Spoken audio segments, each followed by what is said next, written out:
सद्यो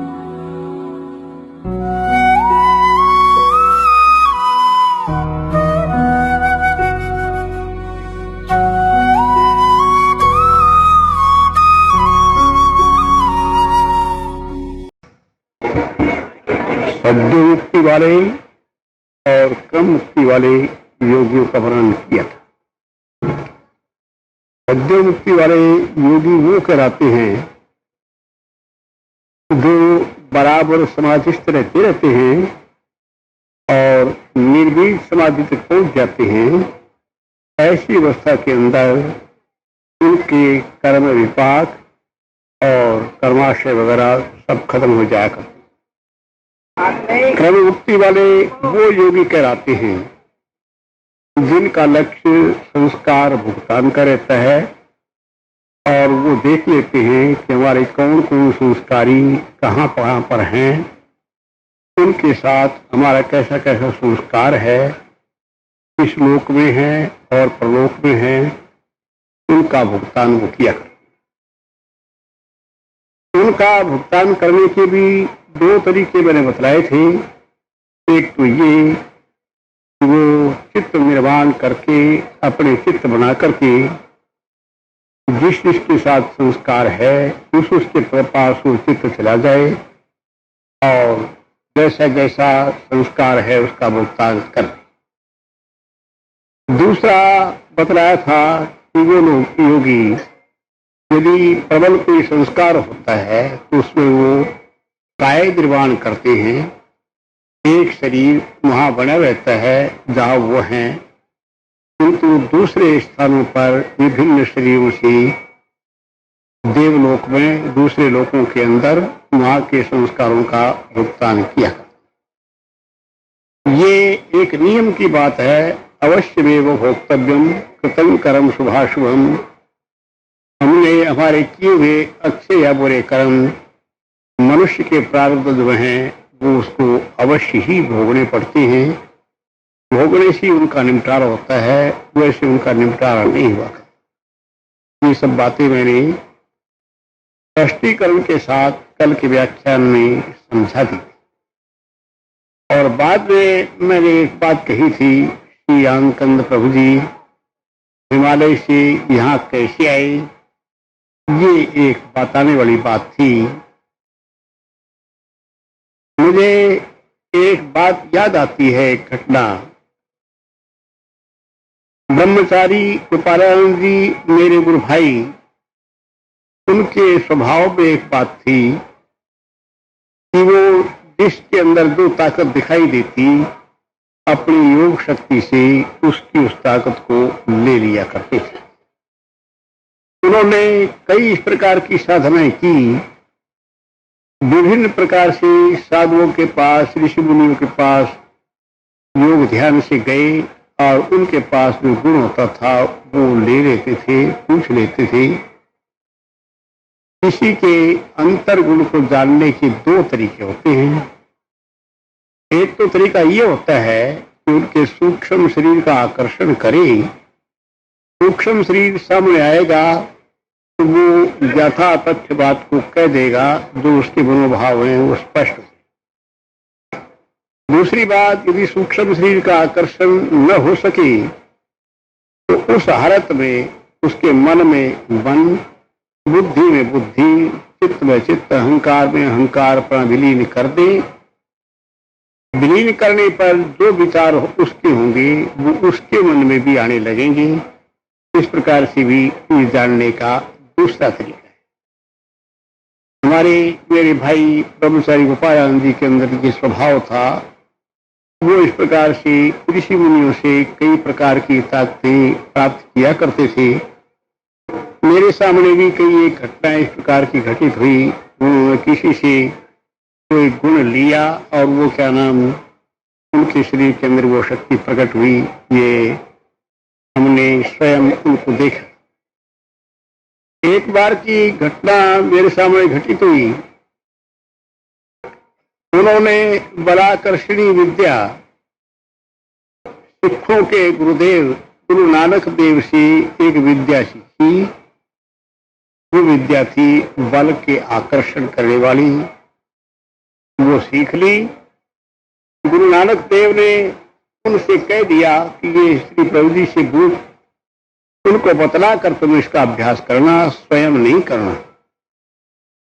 किंतु विद्या भूल न जाए, इसी उद्वेग में आकर के उन्होंने बिना श्री प्रभु जी के पूछे ही वो बलाकर्षक प्राणायाम किया, जिसके फलस्वरूप उनका शरीर काफी फूल गया, ताकत महसूस होने लगी, यहां तक कि शरीर फटने को हो गया। जब ऐसी स्थिति आई तो श्री प्रभु जी के चरणारविंद में जाकर के रोने लगे। प्रभु जी कहने लगे कि तुम्हें हुआ क्या है भाई, क्या हो गया है, क्यों रो रहा है? किंतु उन्होंने अपने मुख से कुछ बताया नहीं। बाद में श्री प्रभु जी स्वयं बोले, ये हमारे सामने की बात है कि गोपालानंद, मालूम पड़ता है ये तो एक बलाकर्षक प्राणायाम होता है, वो तुम्हें प्रकट हो गया, उससे तुम्हारे शरीर में बल बढ़ गया है। किंतु गोपालानंद जी ने संकोच के कारण फिर भी बात को स्पष्ट नहीं किया। तो प्रभु जी ने उसका उत्तर दिया, कहने लगे कि अच्छा तो भाई ऐसा करो, इस विद्या को सिखों के गुरुदेव नानक देव बड़ी प्रकार से जानते हैं। तुम ध्यान में बैठो और ये बल आकर्षक प्राणायाम तुम गुरु नानक देव से सीख कराओ। गुरु नानक देव से तो उन्होंने सीखा ही था। ब्रह्मचारी जी और ज्यादा रोने लगे।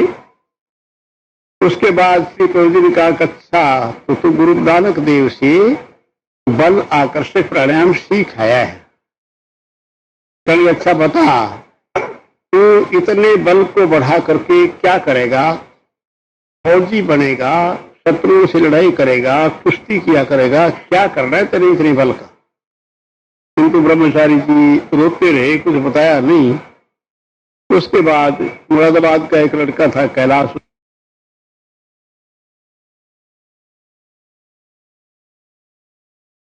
किंतु ब्रह्मचारी जी रोते रहे, कुछ बताया नहीं। उसके बाद मुरादाबाद का एक लड़का था कैलाश, उसका नाम था, उसको और मुझे श्री प्रभु जी ने आज्ञा दी कि इसके शरीर पर कपूर और सिरके की मालिश करो, तब इसका ये बल ठीक होगा। हमने कपूर और सिरके की मालिश की तो उसका फूला हुआ शरीर 2-3 दिन में ठीक हो पाया। कहने का मेरा अभिप्राय ये, इस प्रकार से वो किसी विद्या को बड़े बड़े सिद्धों के द्वारा लिया कर। मैंने जिसलिए ये प्रकरण छेड़ा है वो एक मेरी आंखों देखी बात है, वो मैं तुम्हें बतला देना चाहता हूं। इसी केस में इस झाड़ियों में एक महात्मा रहते थे, उनका नाम था केशवानंद अवधूत। बड़े भारी तपस्वी आदमी थे। पौष बाग के महीने में जमुना जी के जल के अंदर खड़े रह करके, यहां तक के जल में वो खड़े रहते थे और खड़े रह करके वो तप किया करते थे, मंत्र जाप वगैरह करते रहते थे। तपस्वी थे बड़े भारी। मुझे बिल्कुल याद है, मैं और ब्रह्मचारी गोपालानंद जी दोनों शाम के समय गंगा पर भ्रमण करने के लिए गए। चंद्रशेखर महादेव के मंदिर के सामने गंगा किनारे पर झाड़ियों के पास जाकर के गोपालानंद जी ने मुझसे कहा कि भाई तुम यहाँ बैठ जाओ, मैं देखता हूं इन झाड़ियों में कोई साधु भी है या सब रंगे गिद्दड़ है। ये ब्रह्मचारी जी के शब्द है। मैंने कहा अच्छा भाई जी आप देख लीजिए। वो ध्यान में बैठे। ध्यान में बैठ करके उन्होंने केशवानंद धूत को देखा कि वो कोई मंत्र जपता है, कृष्ण मंत्र, जिसके जपने से भगवान कृष्ण में वो लय हुए जा रहे। गोपालानंद जी ने कहा कि भाई एक साधु है और वो एक मंत्र को जपता है, देखो उससे वो मंत्र हम ले लेते हैं। मैंने कहा ले लो, कैसे लोगे? तो उन्होंने केशवानंद धूत के सूक्ष्म शरीर को खींचने की चेष्टा की, किंतु वो नहीं खींचे। फिर उन्होंने अपने आप को ये कोशिश की कि उनके मन में मन मिला दे, बुद्धि में बुद्धि मिला दे। मन और बुद्धि इस प्रकार मिल जाते हैं तो उसके मन के संस्कार उसके मन में आने लगते हैं। उस प्रकार भी किसी के मन की बात को जाना जा सकता है। दोनों प्रकार की चेष्टाओं में ब्रह्मचारी जी विफल हो गए, न उनको खींच सके न उनके मन के अंदर मन मिला सके। ये घटना घटित हुई। उस समय ध्यान से उठे और चले आए। मैं आगे जल्दी आ गया प्रभु जी के चरणों में। वो जरा बाजार में चले गए दूध दाध पीने के लिए कि प्रभु जी ने मुझसे पूछा, बेटा कहाँ हो आए? मैंने सारी बात बतला दी। इस प्रकार गए थे, उन्होंने एक साधु के आकर्षण करने की चेष्टा की थी किंतु नहीं किए। तो चले, अच्छा ठीक है, ये फिर दोबारा कल को फिर जाएगा उसके पास, देखो क्या बातचीत होती है। खैर गोपालानंद जी तो मुझसे कहेंगे, भाई चंद्रमोहन गंगा स्नान करने चलोगे? मैंने कहा हाँ भाई जी चलेंगे। चलेंगे क्यों? तो सवेरे जब ये बात कही तो प्रभु जी कहेंगे, हाँ बेटा चले जाओ, तुम्हारे बड़े भाई हैं, साथ रखने के। गंगा किनारे गए। गंगा किनारे जाकर के श्री गोपालानंद जी ने मुझसे कहा कि देखो वो महात्मा खड़े हैं, तुम जाओ उनके पास पहले। मैंने उनसे कहा कि मैं उनके पास क्यों जाऊं, मैंने तो कुछ लेना है नहीं, आपने कुछ लेना हो तो आप चलो। कि नहीं भाई तुम जाओ, हम तुम्हारे बड़े भाई हैं, हमारा कहना नहीं मानोगे? मैंने कहा मान तो लूंगा, किंतु मुझे बतलाओ क्यों मैं जाऊं, तो मुझे कोई मतलब तो है नहीं। तो ये देखो रात हमने इनको खींचने की चेष्टा की थी, फिर इनके मन में मिलने की चेष्टा की थी, दोनों में विफल हो गया था। यदि मैं जाऊंगा तो संभव ये कोई उल्टी पुल्टी बात न कह दें, कोई वर्षा पड़ा से मेरा ना आ जाए, इसलिए तुम पहले बातों में लगा लेना, बाद में मैं आ जाऊं। मैंने कहा ठीक है, अब मैं चला जाता हूं। मैं गया, केशवानंद जी को मैंने प्रणाम किया, उन्होंने मुझे आशीर्वाद दिया। उस समय मुझसे वो कहने लगे, बेटा मैं तो एक बात का बड़ा आश्चर्य है। मैंने कहा वो क्या? कि श्री प्रभु जी को इशारा करके कहा, ये लोग तो हिमालय को कभी छोड़ते ही नहीं, ये यहाँ कैसे बैठे हैं? ये लोग तो हिमालय को छोड़ते ही नहीं। ये शब्द केशवाद अद्भुत ने मुझसे कहा।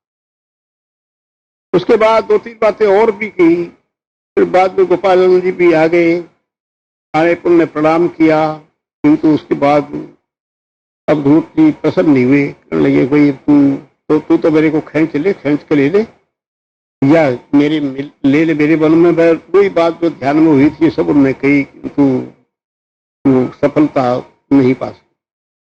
केशवानंद अवधूत ने मुझसे ये शब्द कहे कि ये लोग हिमालय को नहीं छोड़ते।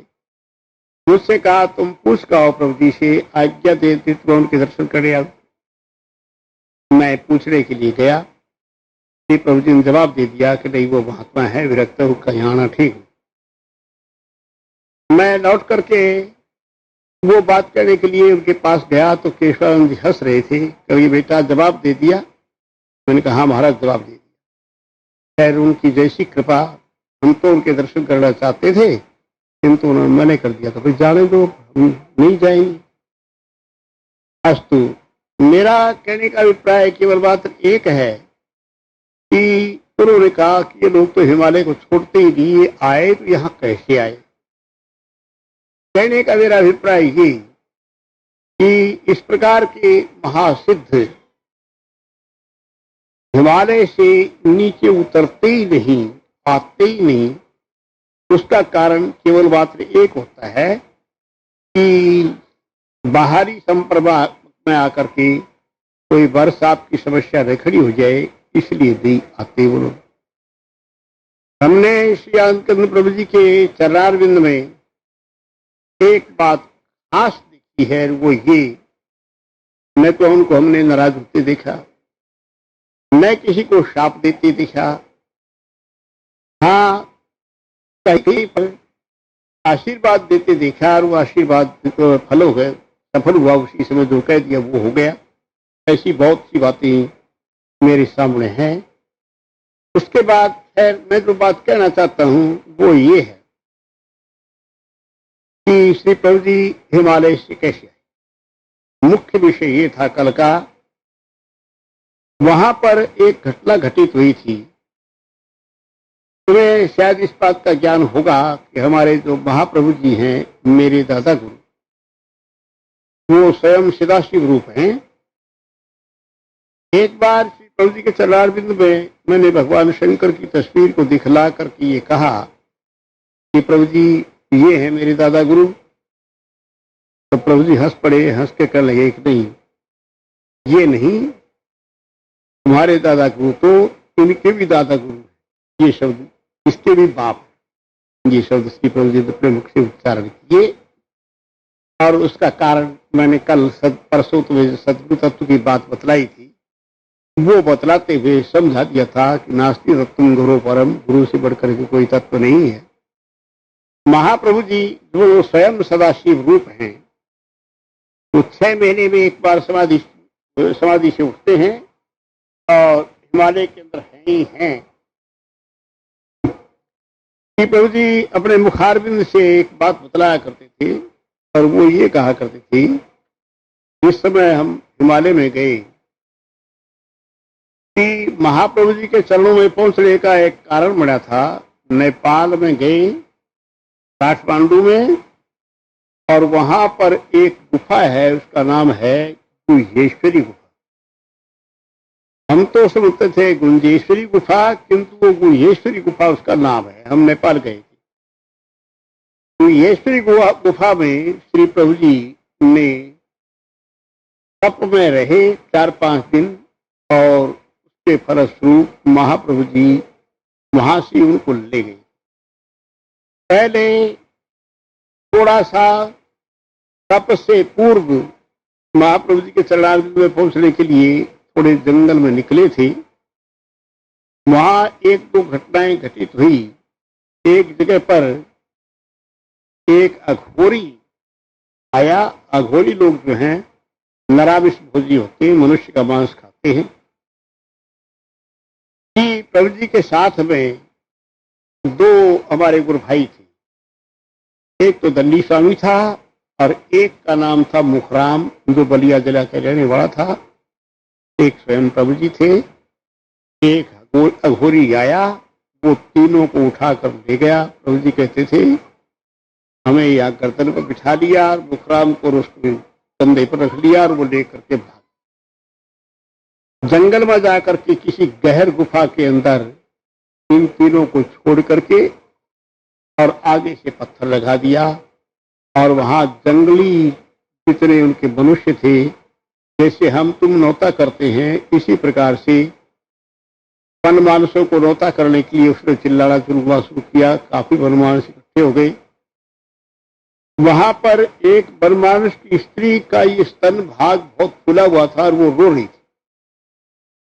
तो जी कहते थे हमने एक जड़ी उखा करके उसके स्तन पर लगा दी, तो वो स्तन उसका तत्काल ठीक हो गया। उसके फलस्वरूप उसने अपने पति को हमारे अनुकूल बना लिया। और अंत में ये हुआ, चाहते तो ये थे कि 3 व्यक्तियों को मार करके मांस बांटेंगे, सब खाएंगे, भावना तो उनकी ये थी। किंतु उस वनवासिनी के पति ने विघ्न डाल दिया। कुछ उधर हो गए, कुछ उधर हो गए। दोनों पार्टी आपस में लड़ करके कुछ लोग मर गए और श्री प्रभु जी वहां से आ गए। एक वनवास ने कहा कि मेरे कंधे पर बैठो। तीनों को कंधे पर बैठा करके वो नेपाल की चौकी पर छोड़ गया और ये कह दिया इधर नहीं आना, यहाँ मनमानस बहुत। चौकी पहाड़ी पर गुहेश्वरी गुफा के अंदर श्री प्रभु जी कई दिन तक भूखे प्यासे बैठे रहे। इसके फलस्वरूप नेपाल वाले हमारे दादा गुरु जी जो हैं, जो स्वयं सदाशिव हैं, वो स्वयं आकाश मार्ग से आए और श्री प्रभु जी को वहां ले गए। वहां ले जाने के बाद श्री प्रभु जी अपने मुखारबिंद से बताया करते थे, थोड़ा समय वहां छोड़ दिया और आप समाधि में बैठ गए। तो श्री प्रभु जी इधर उधर घूमते रहे। एक बात महाप्रभु जी ने बताई कि ये एक जड़ी दिखाई। इस जड़ी का नाम आदमखोर जड़ी है। इसको तुम हाथ नहीं लगाना, इसको हाथ लगाओगे तो ये खा जाएगी पूरे आदमी को। तो श्री प्रभु जी कहते थे कि उसके पत्ते पर हमने एक मरा हुआ मेंढक रख दिया। तो पत्ता बंद हो गया। बंद होने के बाद थोड़ी देर के बाद खुला तो उस पत्ते के अंदर राख थी, मेंढक नहीं। कहते थे कि हम आदमखोर घड़ी को देखते रहे और उससे बच बच करके चलते रहे। नेपाल के जंगलों में वो आदमखोर घड़ी होती है। तो ये एक घटना बतलाई। उसके बाद घूमते घूमते एक गुफा देखी, वहां गए। उसकी उम्र लगभग 500-700 वर्ष की थी। उससे जाकर कहा कि हमारे जो गुरुजी हैं वो तो समाधि में बैठ गए, अब हमारी कौन रक्षा देखभाल करेगा? तो उसने कहा करे, वो समाधि बैठे हुए सारे संसार की रक्षा करते हैं, तुम्हारी एक की रक्षा नहीं कर सकेंगे। तो खैर वही बात हुई। श्री प्रभु जी कहते थे वहां पर आसपास के जंगलों में गहर गुफाओं के अंदर कोई 500 वर्ष का, कोई 700 वर्ष का, कोई 1000 वर्ष का, इतनी बड़ी उम्र के योगी लोग वहां थे जिनको श्री प्रभु जी मिलते रहे। उसके बाद 6 महीने के बाद महाप्रभु जी की समाधि खुलती है। 6 महीने बाद वो ध्यान समाधि से उठे। उससे पहले श्री प्रभु जी उनकी सेवाएं करते रहे कई प्रकार की। तो समाधि एक बार उनकी समाधि में ये पट फूट गए थे, तो श्री प्रभु जी ने एक जड़ी लगा दी ठीक होने के लिए। वो ठीक तो नहीं हुए, ये हुआ कि वो पट फट गए, खून बहने लगा उनमें से। तो श्री प्रभु जी ने किसी ऋषि से पूछा जा करके कि हमने जड़ी लगाई थी ठीक होने के लिए, और महाप्रभु जी का समाधि से उठने का टाइम आ गया है, पैर इनके गले हुए हैं। तो वो योगी हंस पड़ा, करने लगे तुम उनके पैरों का इलाज करोगे? समझाओ निश्चिंत, वो उठेंगे अपने आप ठीक हो जाएगा। प्रभु जी कहते थे कि जिसमें महाप्रभु जी समाधि से उठे तो उनके पट बिल्कुल ठीक हो गए थे। उसके बीच में उनके बैठने के लिए एक सिंहासन प्रभु जी ने तैयार किया था। तो महाप्रभु जी समाधि से उठे, उठ के कहने लगे देखो ये हमारे ब्रह्मचारी ने हमारा कितना अच्छा इलाज किया है, हमारे पट ठीक हो गए और ये सिंहासन हमारे लिए तैयार किया। ये कहकर हंसने लग गए। वहां पर ऋषियों का समुदाय इकट्ठा होता है। इस समय महाप्रभु जी समाधि से उठते हैं तो उस जंगल के ऋषि मुनि वहां इकट्ठे हो जाते हैं और इकट्ठे होकर के अपने अपने जटाओं के बाल उखेड़ करके उनमें फूल लगा करके वही उनकी सेवा में अर्पित करते हैं। कंदमूल अर्पित करते हैं क्योंकि महाप्रभु जी कंदमूल वगैरह कुछ खाते नहीं। एक शास्त्रीय नियम ये है, वो ये गुरुस्तु मौनम व्याख्यानम शिष्यास्तु छिन्न संशया। गुरुदेव के छुपा छुपी के व्याख्यान चलते हैं और शिष्यों के संशय नाश हो जाया करते हैं। यही हिमालय के सिद्धों का कार्यक्रम रहता है। वो बोलते बुलाते कुछ नहीं है, किंतु उनकी शंका निवृत्ति कुदरती इस प्रकार से होती रहती। किंतु फिर भी कोई कोई बोलने वाले बोल पड़ते हैं। महाप्रभु जी समाधि से उठे, कई कितने ही ऋषि वहां पर आए थे। एक ऋषि और आया था जिसकी उम्र 500 वर्ष की थी लगभग। उसने आकर के महाप्रभु जी के चरणों में एक सवाल किया और सवाल ये था कि संस्कार काट देने अच्छे हैं या भुगतान करना। महाप्रभु जी ने श्री प्रभु जी की ओर इशारा कर दिया कि ये जवाब देगा।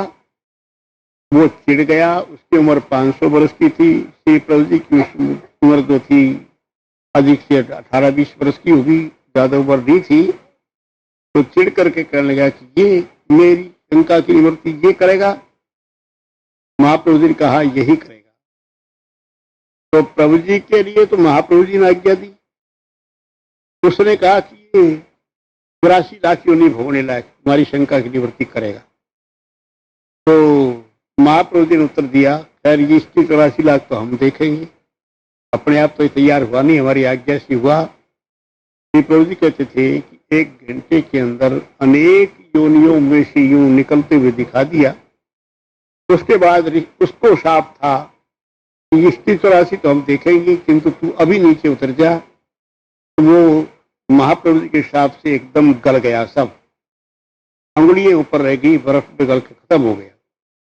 तो ऋषियों ने प्रश्न किया कि इसके भुगतान तो आपने कर दिए और इसका क्या होगा? तो महाप्रभु जी ने कहा कि इसको नीचे उतरने का शाप था, उतर गया, अब ये जी उठे उसी तरह से। तो जी उठा।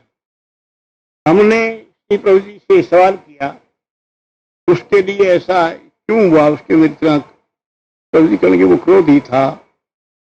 हम लोगों ने पूछा प्रभु जी क्रोधी था तो क्रोध पर कंट्रोल नहीं उसके हो पाया।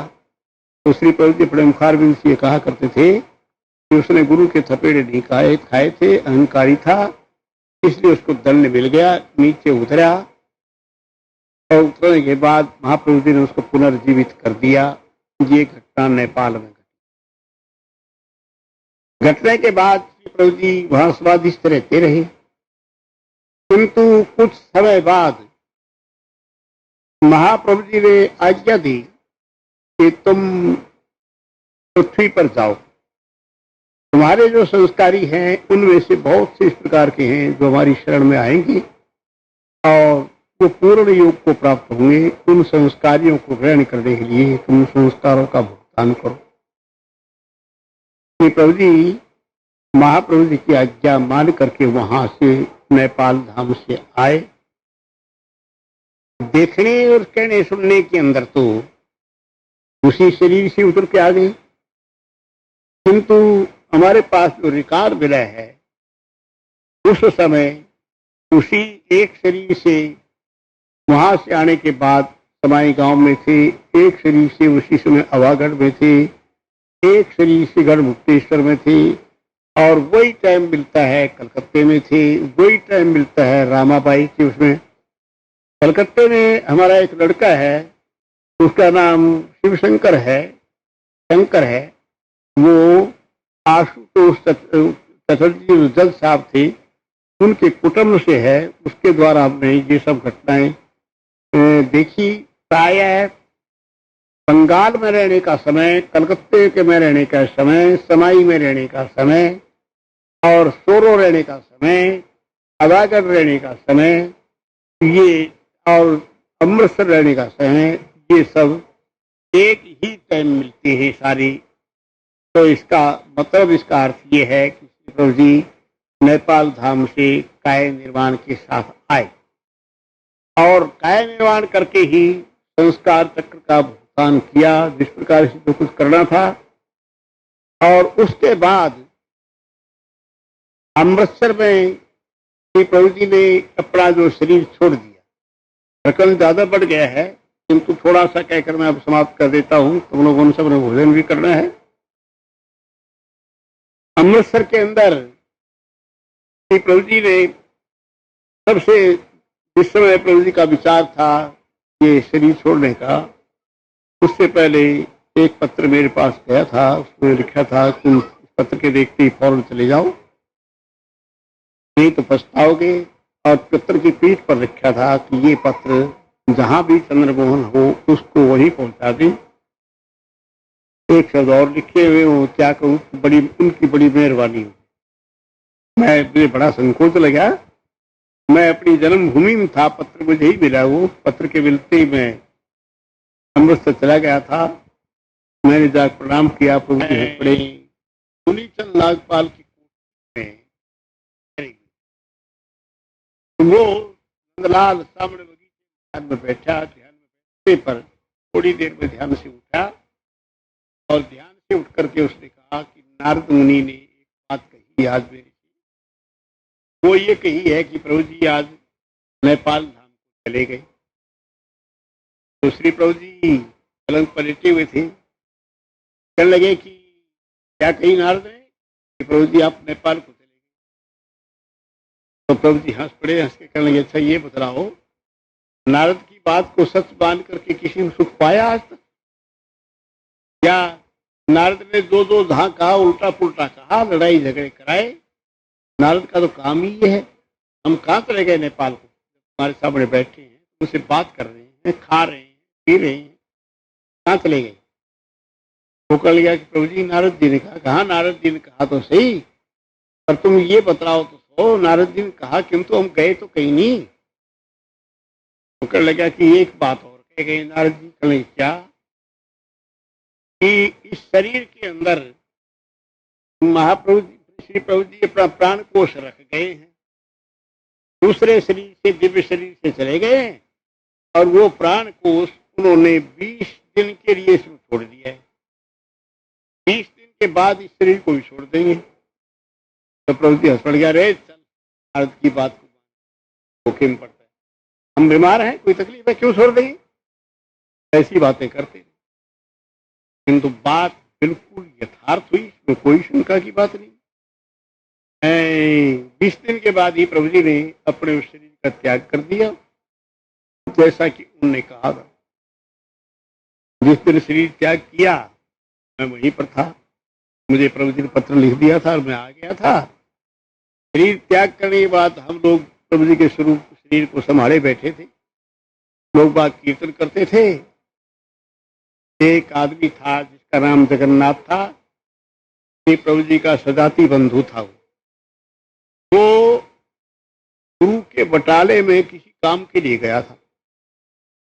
जिस दिन इधर शरीर छोड़ा उधर गुरु के बटाले में ठीक उसी समय लगभग 11 बजे उसी समय गुरु के बटाले में उसको मिले और उससे कहेंगे, कहो भाई जगन्नाथ कैसे घूम रहे हो? वो कहेंगे, अरे भाई घूम रहे हम तो, तुम कैसी, तू बता तू कैसे आया, तेरे तो बहुत चेला चेली हैं, तू अकेला कैसे आया यहाँ? अगर भाई छोड़ आए सब, हम नेपाल को जा रहे। चलिए खैर ये भी अच्छा है, सवेरे का भूला शाम को घर आ जाए, अकल आ जाए, तेरे को अकल आ गई, अच्छा ही है। नेपाल को जा, बैठ कर भजन कर, क्यों जिंदगी बर्बाद कर रहे हैं, चेला चेली क्या करेंगे? ये उसने उपदेश दिया। और उसके बाद कहने लगा कि भाई देख, तेरे को तो हम 20 साल पढ़ा सकते हैं, तेरे से 4 विद्वान हैं, तो हम चाहते तो तुम्हारे की तरह करना चाहते तो हजारों चेला चेली अब तक बढ़ा कर फेंक देते। देखो हमने एक भी नहीं बनाया, और ये तेरी गलती, तेरी मूर्खता, तेरी इतने चेला चेली बढ़ा कर रख दिए।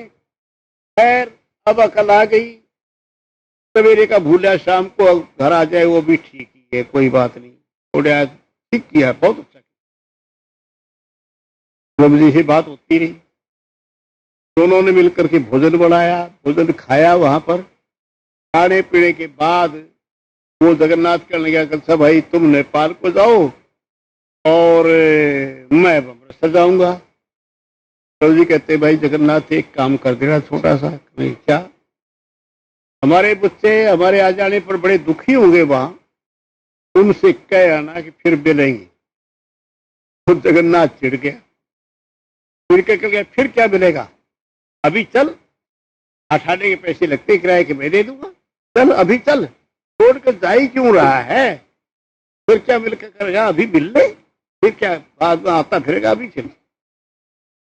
जी कहने गए, भाई मिलने बनाने की बात तो फिर देखी बढ़ती जाएगी, तुम कह देना। खैर हम तो कह देंगे, हमारा क्या है, 10 कदम इधर न गए इधर से चले जाएंगे।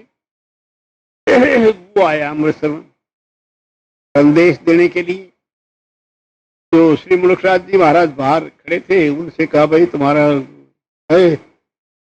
लड़के ओ काके, मुलुकराज जी कहेंगे, ओ काके तुम्हारा गुरु प्रभु जी का नाम लेकर वहां हमें मिला था भाई, हमने उसने रोटी बनाई खाई आपस में। अब वो कहता था, भाई मैं नेपाल को जा रहा हूँ और हमारे चेलों से क्या आना दुख न माने, तो मैं तो संदेश देने के लिए आया हूँ भाई, वो तो नेपाल को गया, चिंता चिंता मत करियो। उसने कहा था इसलिए मैं कहने आ गया। मुलुकराज जी कहेंगे, पंडित जी जरा भीतर आइए। भीतर मैं क्या करूँगा, मैंने तो बात करनी थी और क्या, बस इतनी संदेश देना था कि नहीं, जरा अंदर आ जाओ। तो अंदर ले गए, प्रभु जी के शरीर को हम संभाले बैठे थे, कीर्तन वहां हो रहा था। पंडित जी देखना ये कौन है? क्यों, क्या बात हुई, कौन है? की कोठी है, तो दुलीचंद नागपाल की कोठी थी। देख कर कुछ कपड़ा उठा के देखा, कहेंगे प्रभु जी का नाम लेकर, हैं ये क्या बात, राम राम राम राम। अरे भाई ये कैसे, ये तो मेरे को मिला भाई घंटा भर पहले, मेरे पास तो 2 घंटे बैठा रहा है, रोटी खाई बनाई खाई, कौन है? शक्ल तो वैसी दिखती है, कौन, ये पहचान करो। तो मुलुकराज जी ने कहने लगा, वही है। तो वो ब्राह्मण कहने लगा कि भाई आज मुझे ज्ञान हुआ, हम तो इसको साधारण ही समझते थे, अपना कुटुंब का ही समझते थे, ये तो योगी राज है भाई, जरूर योगी राज है। 2 घंटे मुझे मिला, मेरे साथ बात करी, रोटी खाया पिया, सब कुछ किया। उधर ये घटना घटित हुई। उधर हमारे गुरु भाई थे नारायण दास, वो खेचरी का अभ्यास करते थे। दोपहर के समय वो 11 बजे के करीब वहां पर जब शरीर छोड़ा, ठीक उसी समय उसको जाग कहते हैं, नारायणदास तेरी खेचरी अधूरी है, ला हम खेचरी करा दें। प्रभु जी करा दो। खेचरी करा देने के बाद कह लगे, प्रभु जी आप दोपहरी भी आए, अकेले कैसे आए? कि भाई आए थे और भी हमारे साथ थे, किंतु हम आगे तेरी खेचरी अधूरी। उधर एक बैरागी थे, वैष्णव थे, वो प्रभु जी के चरणार बिंदु आया करते थे। वो वहां बगीचे में सोया पड़ा था। उसको प्रभु जी कहते हैं, अरे बैरागी तू हमसे दीक्षा लेना चाहता था और तैने ली नहीं, तो हम नेपाल को जा रहे तेरे को देख जाते। तो प्रभु जी ने, उसने बैरागी ने देखा आकाश में खड़े, यूं हाथ कर दिया है, हाथ से शक्ति बात उसके ऊपर हुआ, दिव्य दर्शन होने लगे। ये देखते देखते यूं आकाश मार्ग से आकाश में खड़े हैं, ऊपर से देवी देवता फूल बरसा रहे हैं।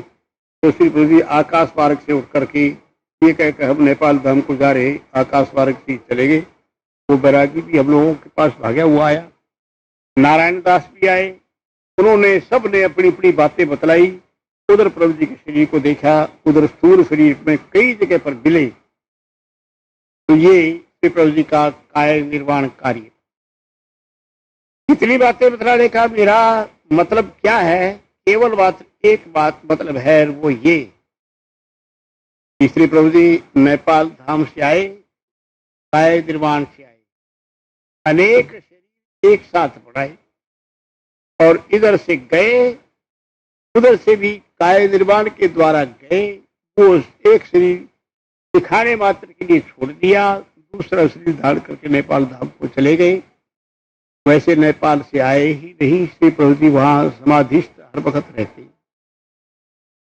अनेक घटनाएं इस प्रकार की घटित हुई।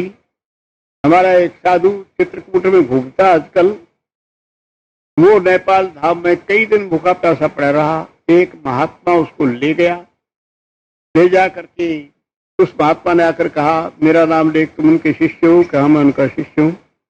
प्रभु जी के दर्शन के लिए पड़े? कहा प्रभु जी के दर्शन के लिए पड़ा। कि चलो मैं तुम्हें वहां ले गया। प्रभु जी समाधि से उठे हुए थे। प्रभु जी ने कह दिया, सिद्धाश्रम में रहने लायक तुम नहीं, ऊर्ध्वरेतस व्यक्ति सिद्धाश्रम में रह सकता है, इसलिए तुम्हारे दर्शन तुमने कर लिए, तुम जाओ, लौट जाओ। और उससे कह दिया, वो जो ले आया था कि जाओ छोड़ कर आकाश मार्ग से उसको छोड़ गए। ये तुम्हारे एक गुरु भाई का अनुभव है। और भी इस प्रकार की कई घटनाएं घटित हुई। इसी केस में आजकल एक महात्मा रहता है, लालजी भाई उसका नाम है, झाड़ियों में उसने बना रखा है। वो राम भक्त था। उसने भी कई दिन इसी प्रकार भूख प्यास करके प्रभु जी का, भगवान राम का चिंतन किया। वही ब्रह्मचारी उसको मिला। उसकी भी इच्छा सिद्धाश्रम प्रवेश करने की थी। उसने कहा कि प्रभु रामलाल की कृपा के बिना सिद्धाश्रम प्रवेश नहीं हो सकता। उसने समझा रामलाल रामचंद्र जी को ही लाड में कह रहे हैं, तो कहने लगा मुझे उनके दर्शन कैसे होंगे? तो उसने कहा, यहाँ से 8 मील ऊपर एक बड़ का दरख्त है, उसमें 8वें रोज प्रभु जी आते हैं, वहां तुम्हें दर्शन हो जाएंगे। वहां वो गया, 8 दिन तक घोर व्रत किया। 8वें दिन श्री प्रभु जी के दर्शन वहां बड़ के दरख्त में हुए। प्रभु जी ने उसको आज्ञा दी, दोनों को आज्ञा दी, सिद्धाश्रम प्रवेश द्वारा भी नहीं हो सकता, ऊर्ध्वरेतस व्यक्ति ही सिद्धाश्रम में जा सकता है। तुम ऋषिकेश चले जाओ, झाड़ियों में जाकर कुटिया बनाकर वहां तप करो, जब समय आएगा हम तुम्हें ले लेंगे। वो आजकल ऋषिकेश की झाड़ियों में। उसने ये स्वयं सारी बातें मुझे अपने मुख से बताई और सुरेश चंद्र शर्मा को, कानपुर वालों को बताई, और भी कई हमारे बच्चों को बातें उसने बतलाई। कहने का अभिप्राय ये कि श्री प्रभु जी काय निर्वाण से आए और काय निर्वाण से चले गए। उनका काम जिस लक्ष्य को लेकर आए थे, संस्कारों का भुगतान, उसके लिए आए। वो संस्कार काय निर्वाण के शरीर द्वारा अनेक जगह शरीर धारण करके, उसी समय बंगाल में शरीर था, उसी समय कलकत्ते में था, उसी समय समाई में था, उसी ठीक वही टाइम अभागढ़ का था, वही ठीक अमृतसर का था। ऐसे निर्मापित शरीर जो है बनाए हुए, वो इतने शरीर बना करके श्री प्रभु जी ने संस्कार चक्र का भुगतान किया, निपटा करके, और थोड़े दिनों के बाद फिर नेपाल धाम में चले गए। आजकल श्री प्रभु जी नेपाल धाम में विराजमान हैं, वहां समाधिस्थ रहते हैं। कोई तीव्रतम जिज्ञासु होगा उसको दर्शन हो सकते हैं, और सब प्रकार की कृपाएं अपने बच्चों पर करते रहते। ज्ञानकंद प्रभु जी के स्वरूप को तुम सामने देख रहे हो। उनके चरणों का चिंतन करके जो अभ्यास करेगा उन पर कृपा की धारा अवश्य बरसेगी और उनका उत्थान होता चला जाएगा। श्री प्रभु जी के अनन्य चिंतन करने वालों का कोई बाल बांका नहीं कर सकता, बिगड़ सकता ही नहीं कुछ भी। वो सदा विजयी विजयी रहेंगे, इसमें कोई शंका की बात। तो इसलिए मैंने कल दो विषय छोड़ दिया था। नेपाल धाम से श्री प्रभु जी क्यों आए, एक बात मैंने तुम्हें बता दी कि वो काया निर्माण के द्वारा आए, और आजकल नेपाल में प्रभु जी हैं ही हैं। मैंने पहले भी तुम्हें एक बार बतलाया था, आज से लगभग 40 वर्ष पहले हम काठमांडू गए थे। कलकत्ते के 40 आदमी मेरे साथ थे। गौशाला में ठहरा था, वहां पर एक साधु मेरे पास आया, कहने लगा प्रसाद दो मेरे को। मैंने एक मिठाई का पुड़ा उसको दे दिया, कहने लगा ये नहीं, असली प्रसाद जो आप दिया करते। मैंने कहा मैं कौन सा प्रसाद दिया करता हूं कि आप नहीं जानते? तो मैंने कहा तुम्हें यहाँ किसने भेजा है? कहने लगे जिसकी आप पूजा करते हो उसने। मैंने कहा अच्छा मैं किन की पूजा करता हूँ? कहने लगे आप नहीं जानते? मैंने कहा मैं तो जानता हूँ, तुम बताओगे तब दूंगा प्रसाद। कहने लगे योगेश्वर प्रभु रामलाल की पूजा करते हो और उन्होंने मुझे भेजा है। मैंने उससे पूछा कि प्रभु जी तुम्हें कहाँ मिले? उसने मुझे कहा कि योग बनी में मुझे कल मिले थे, 8 महात्मा उनके साथ और थे। मैंने उनके पैर छूने की चेष्टा की, किंतु उन्होंने मुझे पैर नहीं छूने दिया और ये कह दिया तुम काठमांडू चले जाओ, वहां हमारा बच्चा एक आया है, ये चंद्रमोहन का नाम है, उससे तुम प्रसाद लेना जा करके, उससे तुम्हारा भला होगा। तो ये कहने पर मैंने उसको फूल का प्रसाद दे दिया, वो भाग गया, मेरा काम हो गया, मेरा काम हो गया।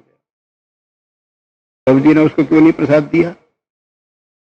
इसलिए नहीं दिया, उनके अखंड तेज को बर्दाश्त करने की ताकत थोड़ी थी उसमें। भाई सूर्य के तेज को संभालना कठिन है, दिए के प्रकाश में तो आदमी रह भी जाए, आंखें उखे बंद कर ले, इसलिए मेरे द्वारा दिला दिया। मेरा ये घटना सुनाने का मतलब केवल मात्र ये है, उस समय तो श्री प्रभु जी को देह त्याग करे हुए भी बहुत थोड़े से दिन हुए थे, 10-15 वर्ष मुश्किल से हुए थे। मेरा ख्याल है नेपाल जब गया था तो ऐसा ही होगा, सन 48 में या उससे भी 46 में लगभग ऐसा ही गया था। उसमें प्रभु जी को शरीर छोड़े भी वो देह त्याग की हुई 7-8 वर्ष हुए थे, किंतु उसको नेपाल में मिले, आज्ञा दी कि जाओ तुम प्रसाद लेना। वो प्रसाद लेने के लिए आया। घटना क्यों सुनाई? इसलिए नहीं सुनाई कि मैं अपनी बड़ाई के लिए सुनाया, इसलिए सुनाए कि हमारे श्री प्रभु जी अजर अमर हैं, मरण धर्मा जीवों जैसे जीव नहीं है, वो स्वयं परम तत्व हैं, जिनके लिए नास्ति तत्वम गुरु परम। यदि श्री प्रभु जी के शरणागत का कोई मन से चिंतन करेगा। यहाँ पर मेरे ऐसे बच्चे बैठे हैं जिनके अनुभव में ऐसी कई बातें आई, मैं उनके मुख से भी चला दूंगा। तो इसलिए अनन्य चिंतन के साथ प्रभु जी के चरणारविंद का चिंतन करते हुए अपने योग ध्यान को बढ़ाओ।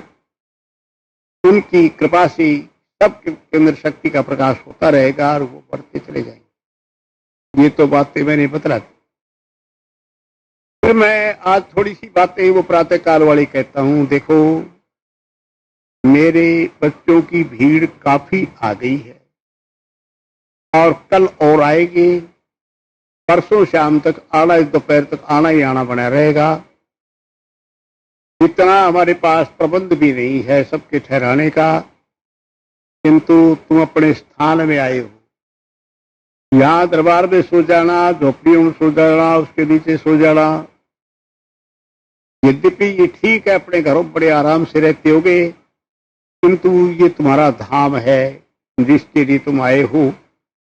भाई जितनी व्यवस्था हम ज्यादा से ज्यादा कर सकते थे हमने की, किंतु अब फिर उमंग है, उमंग के अंदर हमारे बच्चे चारों तरफ की आ रहे हैं। कोई बात नहीं, पर जमीन में लेटे रहना, तख्तों के नीचे लेट जाना, इस तख्त के नीचे लेट जाना, इसमें लेट जाना, नीचे लेट जाना, अपना कर लेना ये था जैसे हो सके। और क्या, यूं ही पड़े रहना, तुम लोग भी पड़ी रहना ऐसी। दूसरी बात यह है कि जैसे कि मैंने सवेरे सूचना दी थी, भाई अपने अपने कैंपों में, अपनी अपनी झुप्पियों में पूरी